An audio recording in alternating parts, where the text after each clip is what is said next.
everybody. Welcome to episode 246 of the WP-Tonic podcast. Today, we are going to be talking to Chris Rogers about building your websites for your entertainment business career. He works with actors and other people in the entertainment industry on building sites to promote themselves. And this is going to be a great topic to discuss because it's something new that we haven't talked about before on WP-Tonic. I'm going to go ahead and give the team a chance to introduce themselves, and then we're going to jump right into it. Chris, tell us a little bit about yourself. Hi, good morning. Thank you so much for having me. I'm originally from a real small town in Kentucky, and while I was pursuing my career in LA, I got the chance to go back to school and got a degree in multimedia from West LA College, which is right next to Sony Studios in Culver City. And when I first got out of school, I learned how to transfer all my skills as an actor, singer, dancer from in front of the camera to behind it. And while I was there, when I first got out of school, that was when the web was huge. Well, it still is, but when it was really becoming big. So I did like a per project basis on most of the studios around LA. So I got a chance to see both sides of the camera. I got to work on both sides of the camera, both as a performer and also as a web designer. And I saw where a lot of the problems, where a lot of performers, where they trip themselves up, where some things that are really important that they just kind of blow off, that they don't really learn in school. But you see where they are so vitally important when you're on the other side of the desk. Things like just stupid things like showing up on time, knowing your lines. It's not rocket science, but they don't really stress that as much when you're in acting school. So this is my attempt at showing people. Everyone knows that they need a website for their career, but they're either intimidated by the technology or they don't want to take the time to learn it or whatever. And so I am showing them the path of least resistance, the keep it simple, stupid approach to building a website. This is not rocket science. We're not solving world hunger here. We're just doing a basic informational website that's got a couple pictures up there, a resume, some video clips, and a way to contact them if Steven Spielberg, is walking through the web and then decides, hey, I need an actor, I need a cop for my next Tom Cruise movie or something. Excellent. Thank you. And we are going to come back and dig into each of those pieces and what it means for them as we come back. Jonathan, would you please introduce yourself? Yeah, thanks, Kim. I'm the founder of WP-Tonic. We're a support maintenance company specialised only in WordPress with a speciality with learning management systems. We're really into that. And before I pass it over back to Kim, I'd like to quickly talk about our sponsor for this show today, and that's Intelligence WP. And what is that? It's an amazing plugin that helps you with Google Analytics. Yes, I know either if you're doing a site for yourself or for a client, you set up Google Analytics and then you probably yourself or the client never goes back to Google Analytics. Where this helps, it gives a fantastic back-end interface. It gives amazing amount of in-depth information and guidance, and backing it are the founders, and they will give you free training and support to get the most out of this amazing plugin. To find more, go to the WP-Tonic website, and I've got it on the WP-Tonic website myself, and it's amazing. Back to you, Kim. Thank you, Jonathan. And I'm Kim Shivler. I'm a communications and technology instructor and also the co-host now of WP-Tonic. Let's jump into, I'd like to start really talking about the websites for entertainment industry, then talk about some of the choices you made as you decided to build out an online learning platform around this, Chris. And then also, I think one of the things that's going to come up through our thread today is how important video is. You've already kind of hinted to that as far as helping people with video, and it's just getting bigger and bigger and bigger as we go forward. So I think that will be something we do touch on. So from an entertainer's perspective, when you're working with people and you are giving them not just the technical how-to, but the strategy of what they specifically need on their website, are there any specific things that, like, niche-wise are different for them, or they're super checklist items that they have to make sure of that maybe you wouldn't think of if you were working with a restaurant, for example, or another type of business? Sure. Well, first of all, I have to thank you and to let the audience know that this all idea came from an inspiring WordCamp presentation that you gave at WordCamp Las Vegas in like 2015 or so, where you talked about the different learning management systems and the options that are out there and membership sites and things like that. You know, I'd never met you before in my life, and you just gave I just thought a fantastic talk, and I think it was a matter of me being at the right place at the right time in my path of WordPress learning, as far as being ready to hear what I needed to hear. So I'm a big believer in the WordCamp system and learning from other people that know more than you. You know, if you're the smartest person in the room, you need to get up and get into a different room. Yes.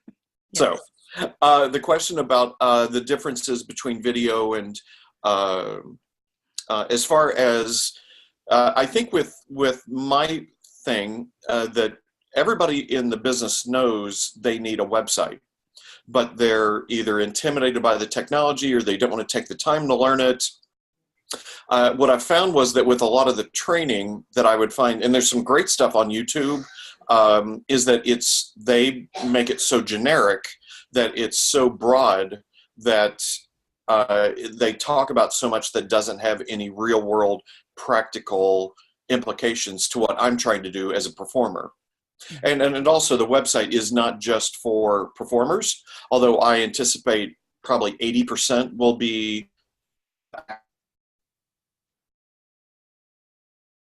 actors or a costume designer or a gaffer, you know, anybody that works in the entertainment business, that they could take this class and learn how to create a website for no matter what their profession is. But I do anticipate that 80% probably will be actors, is my guess. I'm interested in getting the analytics from that. I'm hoping to launch, hopefully, like within the next couple of days or so.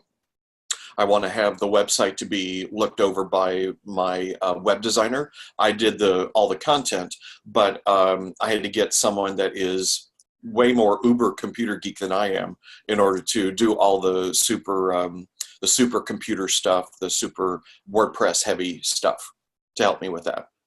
But like, so making it more specific so that instead of talking about your audience, saying when a potential casting director is looking at your website.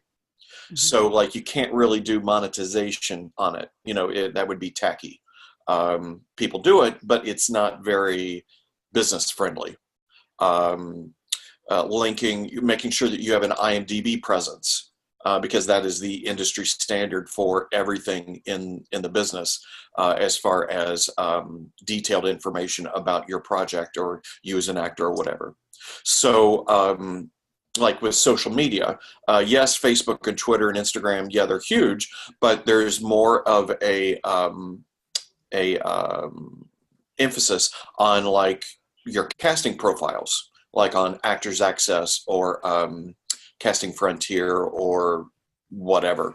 So like, in fact, I'll probably write a plugin that's specifically for the business, just like how you have a social media plugin for Facebook, Instagram, Twitter.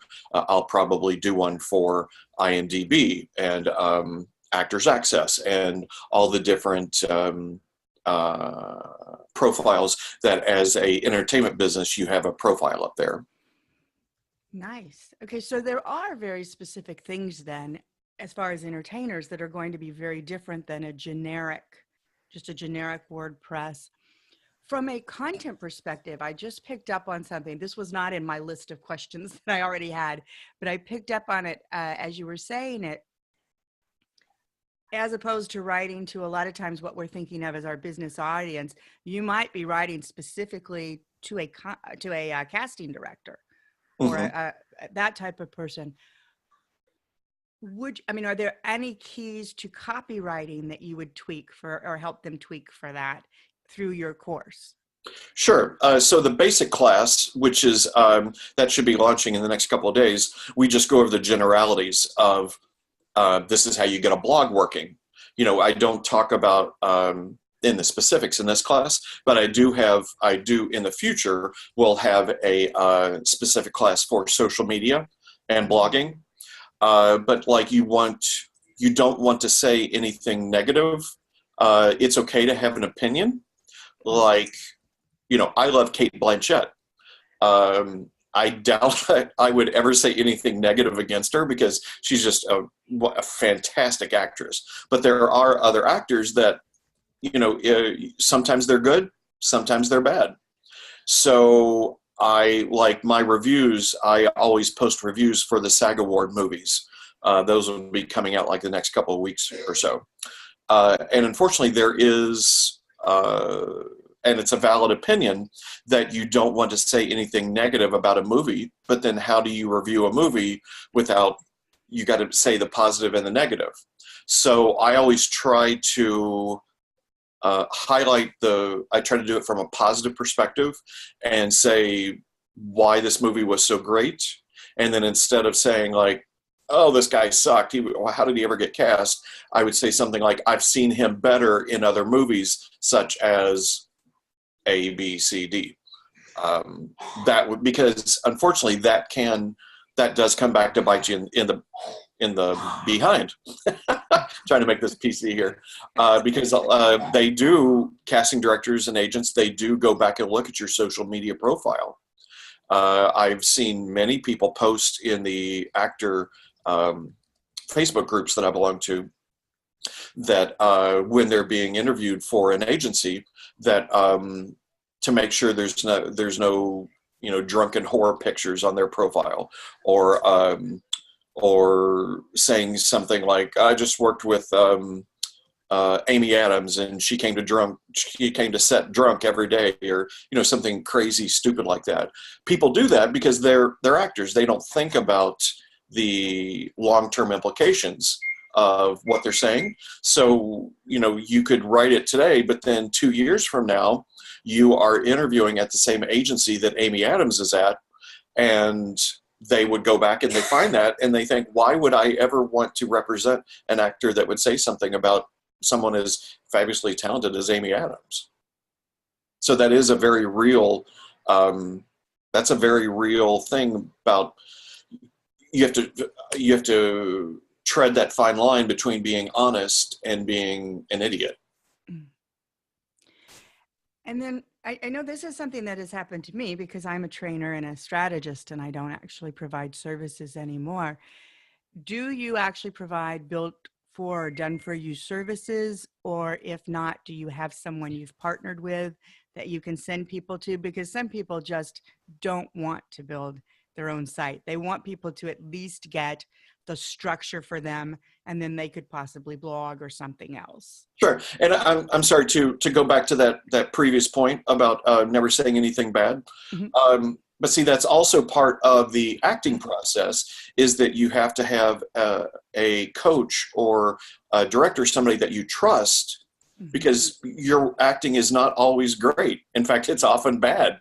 And you need someone that you trust to say, hey, this is not good. I didn't believe you when you were yelling at this person. That does not look like real life behavior.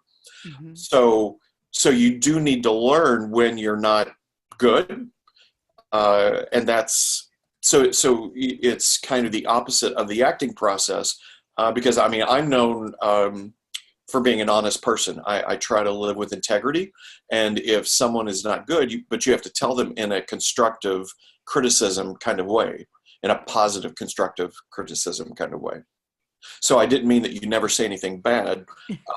I just mean that you have to put it in a constructive way so that they can learn from it, not to make yourself feel better about putting somebody down because of their acting or whatever. But anyway, I'm sorry. So you were saying the question was about who have I worked with?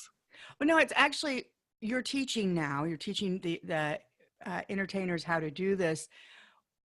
What is your process for when someone approaches you and says, I don't want to learn to do it. I want someone to do it for me. Do you offer those services? Or if not, do you have someone you've partnered with who can offer those services to build the site out for them? Yes, I have. I will in the future do, first of all, I would do it for them if that's an option they want and they don't want to know. Because I do anticipate doing that for other people because they're so busy, you know, in auditioning and running away to Europe to shoot the next Tom Cruise movie or something like that. You know, I'm hoping that, I mean, not hoping, but I'm anticipating that there are working actors that just don't have the time to do it. And so because I put so much time in it, I know where all the pitfalls are, where the common problems are. So WP Engine, which is my hosting company, they have a great platform where you can do like a generic version of a site. And then you can export that site and someone can then import that into their hosting platform and upload the photos and resume and all that jazz. Or I can use that as a starting point, develop a generic placeholders, like just placeholders of photos and placeholders for video and things like that.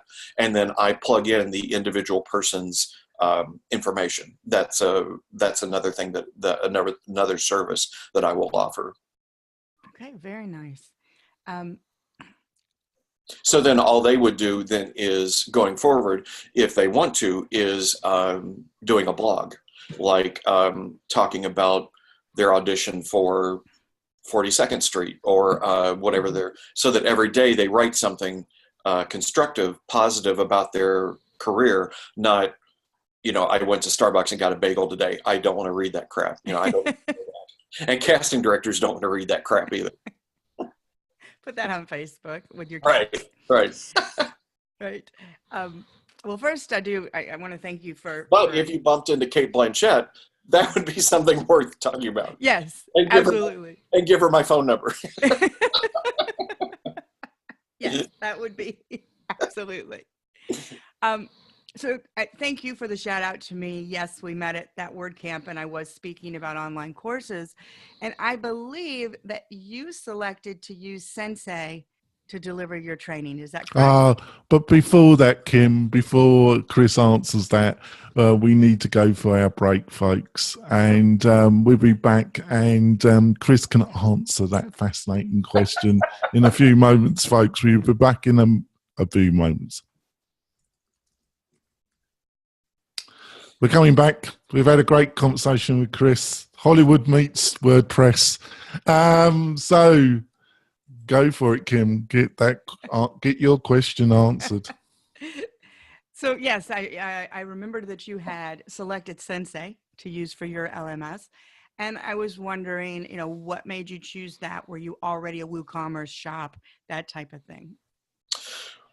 Well, I chose, there could have been easier solutions like maybe digital downloads or there's a couple of the other ones, but I chose Sensei because one of the other guys that runs a WooCommerce meetup here in Las Vegas, Michael Cremian, he knows Sensei very well. And I mean, I know him personally. So I figured if I had a problem, I could pick up the phone and call him immediately, because he knows Sensei very well. And I also rationalized that it's part of the WooCommerce, the Automatic family. So Automatic owns Woo, and it also owns Sensei. So they are guaranteed to play well together in the sandbox. So that's another part of my approach to WordPress, is that you try to keep it in the family. So like I'm a big proponent of Jetpack. That's a a Swiss Army knife. It's one plugin that does so many different things well. So, and it's by the Automatic family. So I figured that all of those things are going to play well together and they're going to be supported well together. And I also thought that another company could hire me to do their learning system. And Sensei is huge. There's so many robust options to it. So I rationalized it would be worth, even though Sensei could be overkill for my immediate needs, I could see being hired by Acme company to develop their training. And in fact, I do have a food and beverage company here in Las Vegas that has approached me about it, but I haven't heard back to be a trainer for them to teach how to do their approach to all of their paperwork and their onboarding process. Mm-hmm. So that's still a possibility. But I haven't heard back from them in a month or two, so I'm guessing that they went on to somebody else.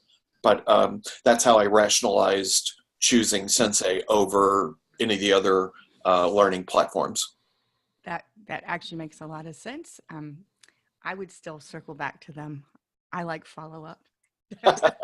When I hear you say, well, I haven't heard from them in a couple of months, that's when you pick up the phone and you call them. All right, I will get down off of my business coaching soapbox. When you built that first course, and then I need to hand this over to Jonathan. I know he's got some questions, but when you built that first course, because I'm an education strategist also, that's actually more my strength than technology even. Were there any challenges you ran into that kind of surprised you? Like that piece was a little harder than I thought it was going to be, whether it was the technology or something else. I would say probably if I had to do this all over again, that it's a time management issue. I'm surprised that it's taking me this long to get all of this done, even though I know the subject very well. But it's like life gets in the way. You got to work, you got to make money. It's your kid's birthday. All of these time issues take precedence, and it's so easy to blow it off saying, oh, well, I'll get back to it. I'll get back to my training tomorrow. That would probably be one of the things that I was surprised the most about. Mm-hmm. But also because I've already done it once, now I can see where the pitfalls are, where the time sucking things are, and how to plan when I do my next class, which will probably either be the social media class or the video and graphics class. That I will apply all those things that I've learned. Excellent. Jonathan, let me hand it over to you. Oh, thanks, Kim. So, Chris, what's the competition like in this area? I would imagine, totally hosted solutions. Are there any other players doing something similar than what you're proposing? Well, the problem is that no one is specifically entertainment oriented. That's what I've chosen as my vertical niche. I do anticipate, in fact, just a week or so ago, I've had so many people say, you should handle the hosting, because that's really so uber computer geek that it stresses people out. So I'll probably offer that, like, let me handle the hosting issues for you. But as far as other competitors, because when you call up and have a problem like, why is this not working with the website or whatever, they're dealing with everybody, every website, and whatever business niche that they're in. Whereas, I was thinking more that, and I might be totally wrong here, Chris, but are there not kind of websites that have like sections for specific actors that you can do searches on particular characters or type of characters that actors, and you can do search and find certain groups of actors and look at their profiles? Aren't there a few websites like that? Not so much websites, but there's like profiles like IMDb, mm-hmm. Internet Movie Database. That I think that's kind of what you mean. Yes. But then there are other industry specific profiles. I guess like Actors Access, where every actor has a profile up there, and you have your video clips, but it's contained. You can't, as an actor, come in and look at Amy Adams' profile. I can't do that. Casting directors can and directors can, but the individual actor can't. Right. So they wouldn't be able to really learn or see other clips or the resume or anything like that. They wouldn't be able to see those kind of profiles. Yeah, so I think what you're saying is that they're out there, but they're quite locked down in feature set. Is that what you're saying? And it's written for, those sites are programmed for casting directors and for directors who have to log in and get permission to use the process. Mm-hmm. But just a normal, us mere mortal actors, we don't get access to that. So do you propose like to have kind of different sections that are like invite only, where the actor could invite people access to, and then have a more public facing side of their website? Yes, I do anticipate putting a membership site aspect to the training site.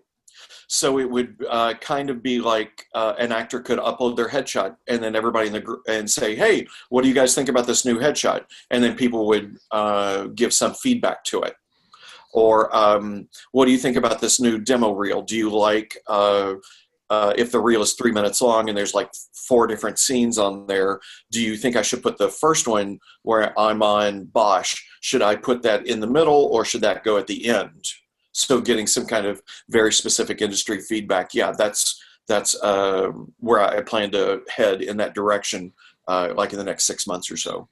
So to kind of recap, because I was following the conversation with Kim, the reason why we had Chris on, folks, is that we thought it's a fascinating insight about somebody who's planning, who's got really a lot of experience in their particular industry, that's got into the WordPress community and is looking to do something that's, I feel, pretty interesting, and how they're trying to get all these different parts together into a coherent strategy, i.e. dealing with the technology, WordPress, plus all the business. And we thought it'd be a great insight to you, the listener. So when I was listening, when Kim was talking to you, Chris, is it so there's going to be various elements to your platform. You're using WordPress as the key technology, but it's a platform, isn't it, really, that you're envisioning to develop.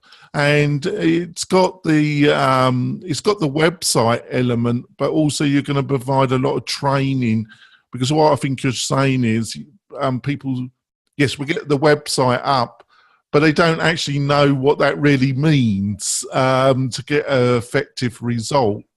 I'm on the right track there? Sure, because people, actors, they're not computer geeks like you and me. You know, they don't think about the broad picture. And I try to tell them how you would use this website.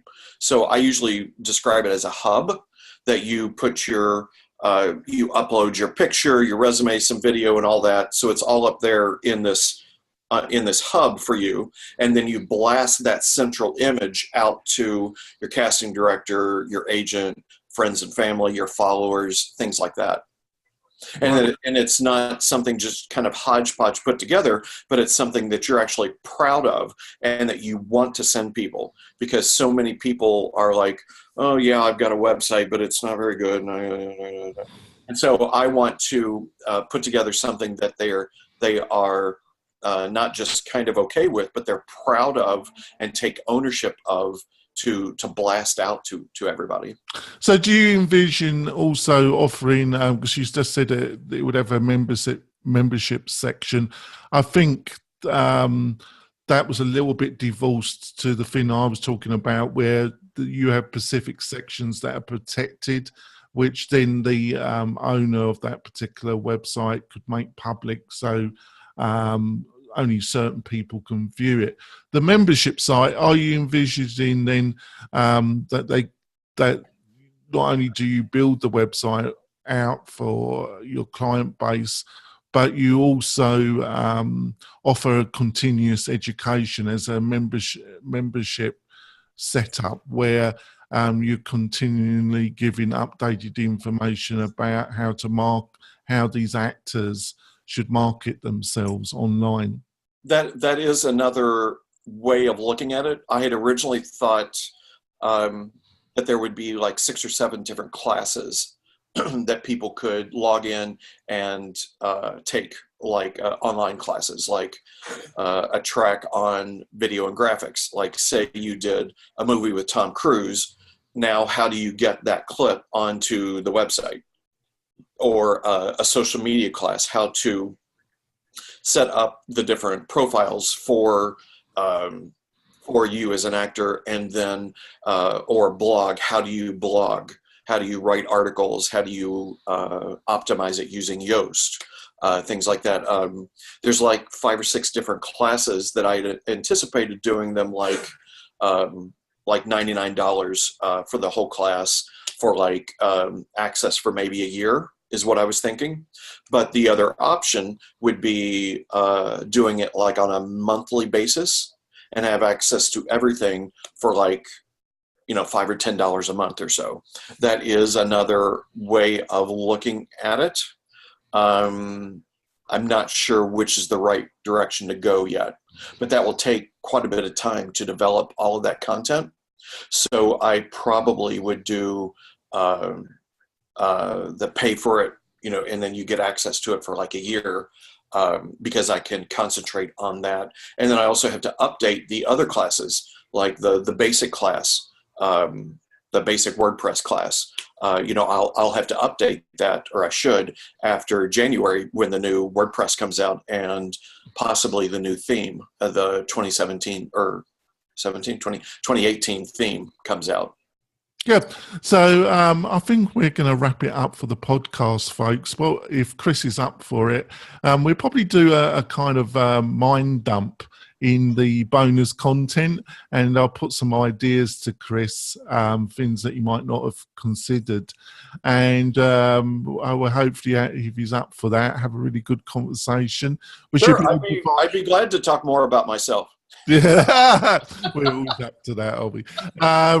So you'll be able to see that, folks, on on the WP-Tonic website and on our YouTube channel. Before we go, I'm going to let Chris. Hey, Chris, how do people get hold of you and learn more about what you're up to? Sure. The website is craftyada.com. That's craft like you. And then the tagline is, you got the craft, we give you the yada. So the idea is that you learned in college or trade school or whatever how to do your craft, but no one teaches you how to get a job. So this is all of the tools that you need to apply to the directors or casting directors or unions or whatever. And that's craftyada.com. And then if you want to hire me to be in your next movie, my actor profile is chrisrogerstheactor.com. And then my just basic video production company is chrmedia.com. Those are my initials, Chris Rogers, chrmedia.com. That's great. And Kim, how do people learn more about you, Kim? You can find me on Twitter at Kim Shivler, or find me online at kimshivler.com. Oh, that's great. And if you want to find more about WP-Tonic, go to the WP-Tonic website. You'll find all our interviews on there with a full transcription of what was said. And if we also in the near future going to be starting a Facebook group, and hopefully we'll be able to give you details about that soon, and you'll be able to join us in some great discussions on there. Or you can Twitter at Jonathan Denwood. And if you're really feeling generous, if you could give us a review on iTunes, that really does help the show. We've had some good reviews lately, and it's much appreciated. And we'll see you next week, where we're going to be interviewing somebody doing something interesting with WordPress. We'll see you next week, folks. Bye. Right, Chris. I think you got some really interesting ideas. I think, like anybody going in this process, there's a lot of things to think about. One of the things is, which is not excluding other options, it's just how you kind of bundle it, is that you probably, as part of your package, could probably offer a starter website. You might, which is a basic website which has been designed, customized to fit the specific needs of your target audience. You probably might be able to look at multi-site, WordPress multi-site, to offer that, where they have the capacity to customize it to some extent, but they're not having to do a full-blown website. That's a great idea. Multi-site. Mm-hmm. Yeah, obviously, some of the learning managing systems don't work with multi-site, so you're gonna have to check that out. Also, you know, ongoing training, you know, around, because we all tend to be in the WordPress community in a bit of a bubble, so we tend to forget that there's whole groups out there that, you know, need to find, you know, need hand holding and video training on the basics, and I think you really pointed that out well. But I think there's also a whole other area. You can start with the basics of getting graphics up, all the things, which is a really good starting idea, with an emphasis on your target group.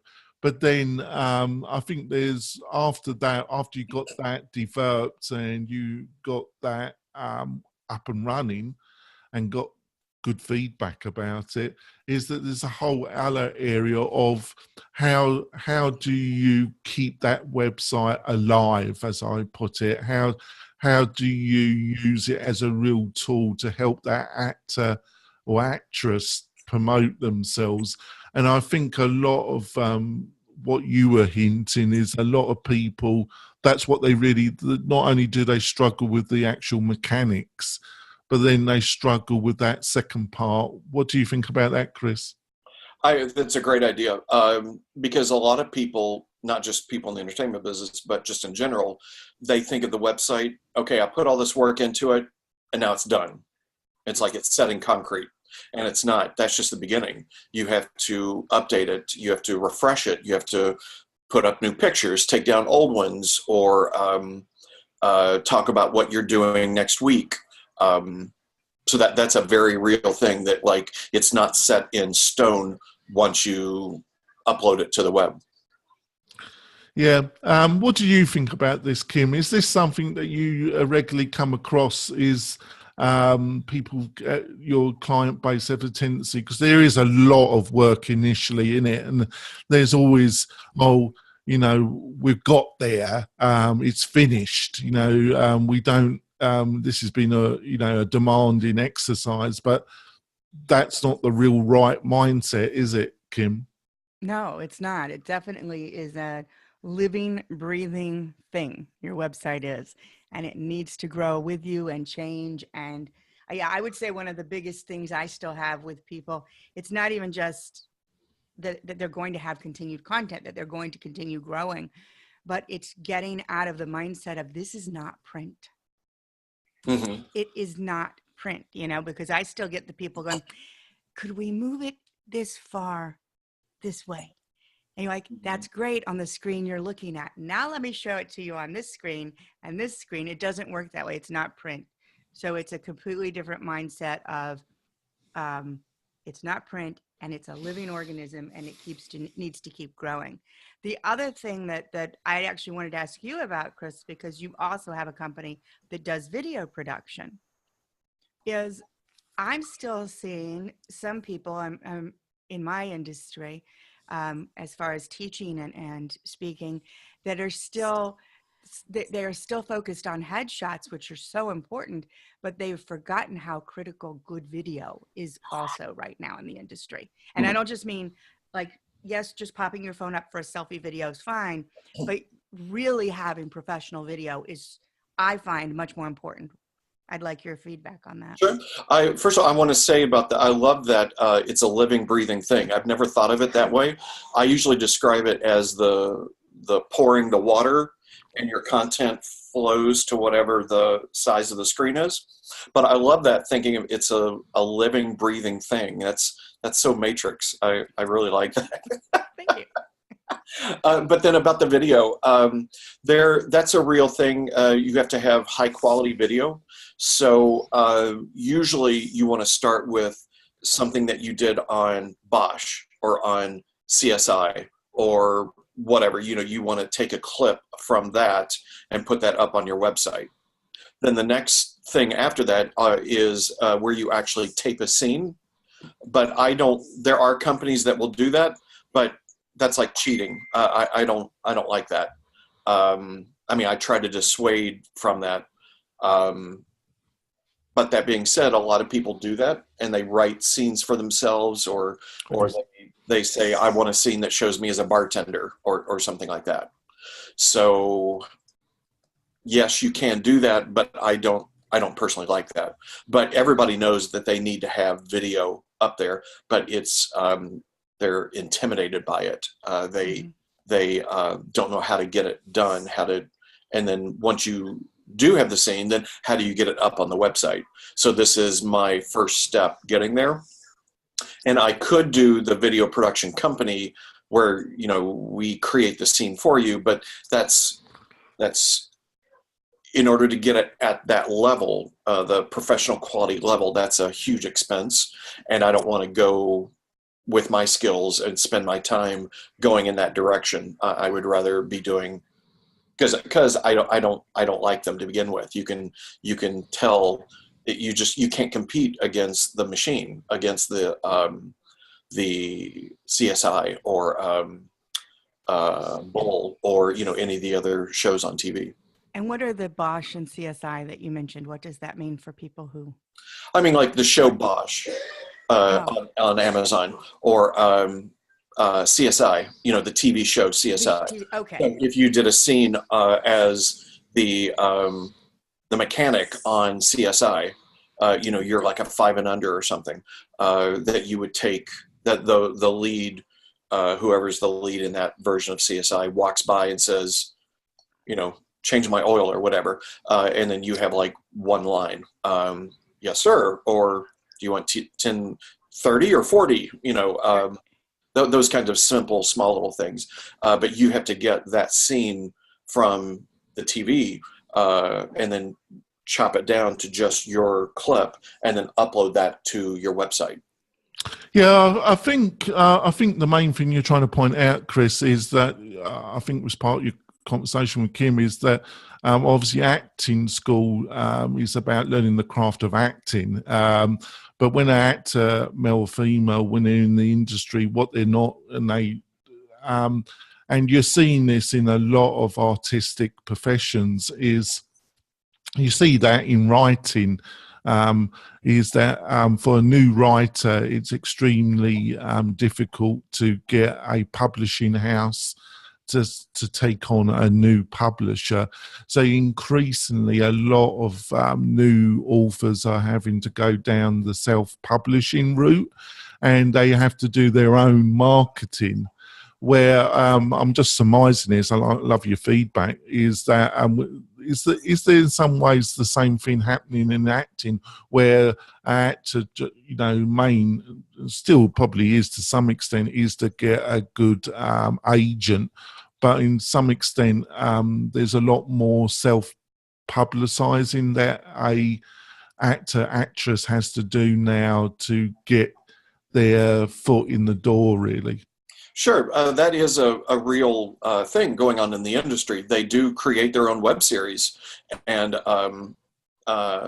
yes, you can do that, but that is a huge undertaking. That takes so much time and money to do that. And if you're going to do it, you got to do it well. I do teach how to self-tape, like if you have an audition scene for CSI, and instead of going to a place and taping it in their facility, you tape it at your house and on your iPhone, how to get the best results for that. I do talk about that, and that's something that's doable, and us mere mortals can do that on our cell phones. But you have to know it does take a little bit of time and effort and pre-planning, like the lighting source and the audio, and if you're using your cell phone for the video, it does take good video, but there is all these other factors that do come into it. Yeah, I really think, I obviously, have you also got in your own mind, before we wrap up this bonus content, have you got in your own mind how you're going to be marketing this service yourself? Mostly through Facebook, because that is, most actors use Facebook as their website currently. So I will, and with the ads, regardless of what you think about Mark Zuckerberg personally, it's a brilliant company, and you can dive down so nitty gritty into the details that you can buy ads specifically targeted to people in the arts. So I know that that's where the vast majority of my marketing money will go towards. And then also, of course, word of mouth through actors when they take the class. And I say towards the end, if you found this beneficial, please post this. Please share my link if you like this approach. If you think others would learn from this approach, please share. Yeah, I really, it's been a really fascinating discussion with you, Chris, because I think this increasingly is one of the areas where entrepreneurs can compete, and the bigger guys will find it harder. And what I mean is providing services, but wrapping it up also in educational content, in training content, because that is hard for other people to duplicate. They can't duplicate all your experience, and passing that in services plus the educational part of it is an area where I personally see a lot of growth still possible. So got any thoughts yourself, Kim, about, or is this a very typical process that when somebody initially approaches you, they've got all these ideas and possibilities? Well, for this one of the reasons I wanted to have Chris on is I love niche topics. And yes, when people approach me about things, they often do have a lot of different ideas. But when we can look at something, particularly on our podcast, we haven't always looked at some of the specifics. We talked more general WordPress, plugins, etc. But I love then taking a look at someone like this and how am I going to take this and build my own niche to really meet an audience, and an audience that Mm-hmm. I have seen Chris's actors page. So as he's talking about things he wants the actors to have and breaking down those little clips, and you're going to teach them how to do that and get them up on the site so that you can see what, they can show what they've been in. I think it's a fascinating look at building out a new niche, building out to serve a niche. And I look forward to having you back to see the follow-up in 6 months or so and see where you went and lessons learned and that type of thing.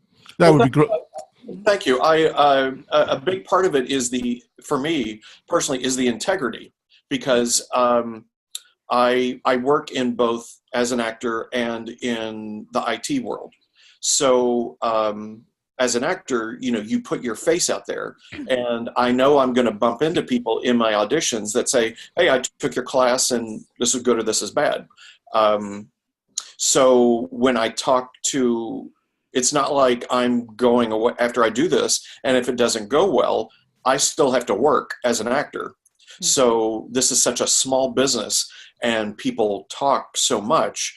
It's important for me to have integrity with it, because I have to live with this, for the rest of my life. And I also have to make it affordable. Everybody's a struggling actor, or not everybody, but I mean, my target market has so little money because they're all struggling so hard to get to that next level. So I know that, like, with my advertising and with my approach, I am more the McDonald's approach, where you're trying to put out a quality product at the least amount of money, versus the Tiffany approach, where you charge high dollar money because these people don't have that extra disposable income. So I know that the only way I can make money is by the McDonald's, the numbers approach. Well, I totally see where you're going, but also I feel, obviously you cannot do this all at once. And you'd be very advised not to do it, because you need to learn about the audience. But I always think there's a lot of people at different stages of their career, and if you can offer and it's about trust, like what you said, Chris. So if the more options that you can build up, like at the top end, you have a mastermind type of situation. But as long as you can offer different levels of solution at different price points, I think that's fantastic. Well, it's been a fascinating conversation, Chris. I really enjoyed it. We're going to wrap it up for our Facebook feed. We've had a few people join us on Facebook. They're a bit silent. They didn't. I was trying to get them to ask some questions, but they've been a little bit silent. But there we go. So we'll see you next week, where we'll be talking to somebody who's using WordPress. We'll see you soon, folks. Bye. Thank you. Bye.